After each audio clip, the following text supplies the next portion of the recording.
O anime começa com o narrador nos contando que o fim do mundo está próximo, e o motivo disso não são guerras, poluição ou qualquer outro desastre, mas sim os deuses que estão reunidos em um local decidindo o destino da humanidade, se vão poupar os humanos ou destruírem eles. A cena corta para o Tribunal dos Deuses, que está votando sobre o desfecho da humanidade, e aparentemente isso ocorre uma vez a cada 1000 anos. O poderoso deus grego Zeus está fazendo o papel de juiz do julgamento do destino da humanidade. Participando do julgamento, nós vemos diversos deuses de várias crenças e religiões diferentes, como Hermes, Afrodite e Shiva. Então Zeus faz uma pergunta para os demais deuses do local, se eles acham que a humanidade deve ser poupada ou destruída. O deus Shiva responde Zeus dizendo que nos últimos anos, ele não viu nenhum sinal de arrependimento ou mudanças da humanidade, portanto, votando contra os humanos. A bela deusa Afrodite concorda com Shiva, dizendo que no último milênio, florestas morreram, lagos e rios ficaram cada vez mais poluídos e diversas espécies foram extintas, dizendo que a humanidade é uma praga e que se os deuses não fizerem nada, os humanos iriam destruir o planeta. A situação dentro do tribunal fica muito feia para os humanos, com diversos deuses concordando com esses argumentos e votando sim para esse desfecho.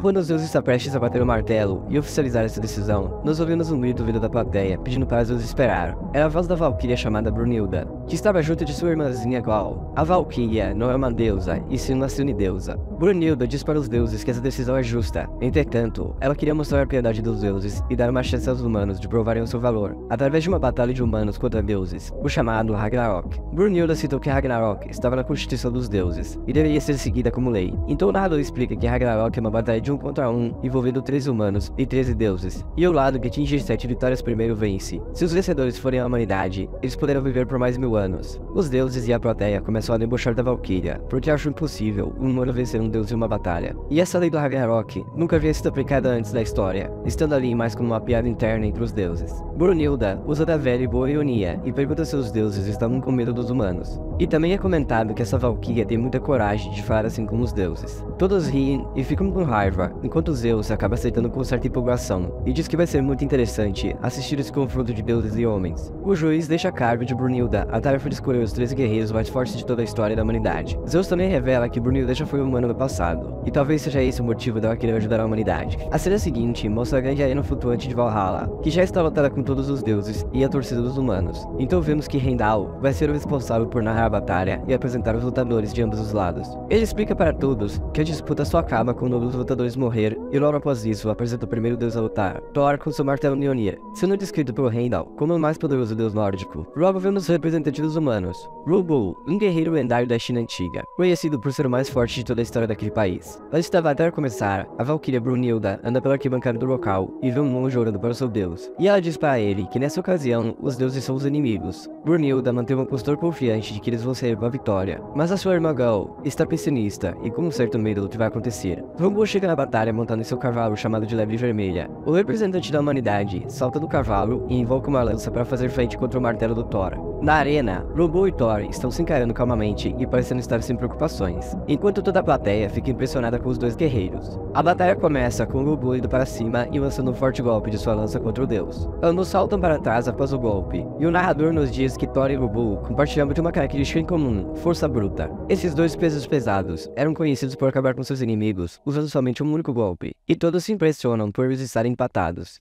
Zeus, que assiste a luta de camarote, fica impressionado com a força do humano por conseguir bater de frente contra Thor, mas se mostra incrédulo na possibilidade do humano vencer. A pancadaria é interrompida, e é mostrado um flashback de quando os gigantes de gelo decidiram atacar Asgard. Eles começam a quebrar as muralhas de Asgard ao estilo Attack on Titan, e lutar contra o exército do local. As criaturas abrem grande vantagem contra os soldados, e nós vemos uma cena de um gigante engolindo e mastigando os soldados, como se fossem balas de goma. As criaturas estão prestes a chegar no castelo da cidade, onde existem várias pessoas se refugiando dentro do local, até quando calmamente, sem demonstrar nenhuma preocupação, surge Thor para confrontar o grupo de invasores. Sem muito esforço, ele finaliza alguns dos medalhões que estavam dizimando o exército de Asgard, mostrando pra gente o quão poderoso esse cara é, enquanto o restante dos gigantes estão parados em choque, vendo seus companheiros sendo apagados. Thor só conseguia pensar no quão entediante era aquilo, e usando seu golpe fatal, ele aniquilou todos os 66 inimigos restantes. Terminado o flashback que serviu para mostrar o lendário golpe de Thor, que ficou muito famoso e conhecido por todos, retornamos para a batalha de Thor contra Rubu. O deus do trovão logo mostra por que chamam ele assim e começa a apelar carregando um forte golpe, usando seus trovões para lançar contra o seu oponente. Todos da plateia ficam chocados com o poder do deus. mas o guerreiro chinês não expressa nenhuma reação, mostrando que também é casca grossa. Thor desfere o golpe com um martelo, imbuído de trovões, causando uma enorme explosão e fazendo voar poeira por todo o Coliseu, enquanto a visão de todos fica prejudicada por tanta poeira. Todos pensam que Thor finalizou o guerreiro humano com aquele golpe assustador. Entretanto, para a surpresa de todos, Robo continua vivo, e com a sua lança, ele desfere um forte contragolpe, que corta o deus, o fazendo jorrar sangue. Todos da arena ficam de queixo caído com essa virada na luta, com os deuses se recusando a acreditar que um humano feriu um deus. Então Robo ri da cara de Thor. O deus passa a mão no local da ferida, e diz que era um desperdício Robo ter nascido humano, já que eles poderiam até ter sido amigos, se não fosse a diferença divina. E após isso, vemos o passado do guerreiro chinês, mostrando que desde pequeno, ele já impressionava os outros ao seu redor com sua coragem e força. Então Robo derrota um urso gigante como se não fosse nada. O narrador nos conta que o objetivo de Robo sempre foi viajar para diversos lugares na esperança de achar alguém tão forte quanto ele, participando de grandes batalhas entre exércitos e se tornando muito famoso. Todos achavam que Robo implorou para não ser executado, mas na verdade ele se rendeu pois estava entediado, por não ter oponentes à sua altura, e por isso ele desistiu de viver. Os súditos do exército de Robo dizem que nunca viram ele sorrir tanto, mostrando que o guerreiro estava curtindo a batalha. Os Zeus começam a se questionar como uma arma humana como a lança do Robo pode bater de frente por andar Mjolnir.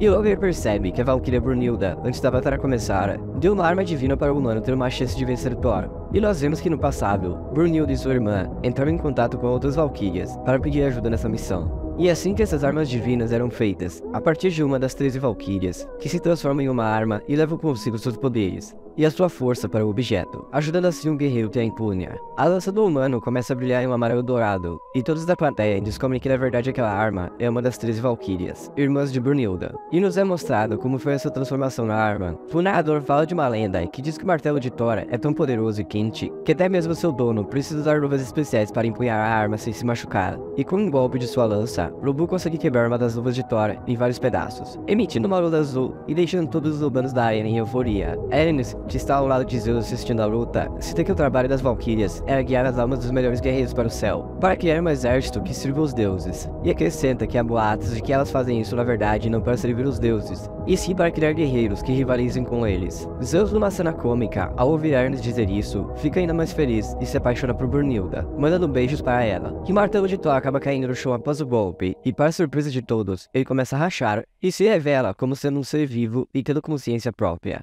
Zeus revela que na verdade as luvas de Thor eram para segurar a força e proteger o martelo para ele não se despedaçar com tamanha força do seu portador, e não para proteger Thor. O deus retira a segunda luva que estava usando e impõe o martelo novamente, e os demais deuses ficam surpresos de ver Thor lutando a sério e vendo ele usar essa habilidade pela primeira vez. Na arquibancada assistindo a luta, Brunilda e sua irmã recebem a notícia dos próximos participantes a se enfrentarem no torneio, e entre os deuses da lista estão Zeus, Buda, Loki, Apollo, Poseidon e Susano. Já fazendo parte do time dos humanos, alguns deles são Quentin, Leônidas, Tesla, Sasaki, Jack e Adão. De volta para a luta, Thor arremessa seu martelo na direção de Robo, mas acaba errando o alvo e o martelo voa para longe de Thor. Aproveitando essa brecha deixada pelo deus, Robo corre em direção a Thor para o atacar nesse momento de desvantagem, mas no exato instante que ele vai desferir o golpe com a lança, o martelo retorna para Thor, salvando ele do ataque, e todos descobrem que inicialmente aquilo não era um ataque, e sim uma forma dele pegar mais velocidade com o martelo, para aí sim desferir um golpe fatal. E Thor retorna a atacar, e quem estava torcendo para o humano pensa que Robo defendeu o golpe por estar de pé, mas dessa vez o poderoso golpe do deus acaba quebrando as pernas de Robo, fazendo o guerreiro chinês desmoronar e complicando sua situação e sua chance de vitória.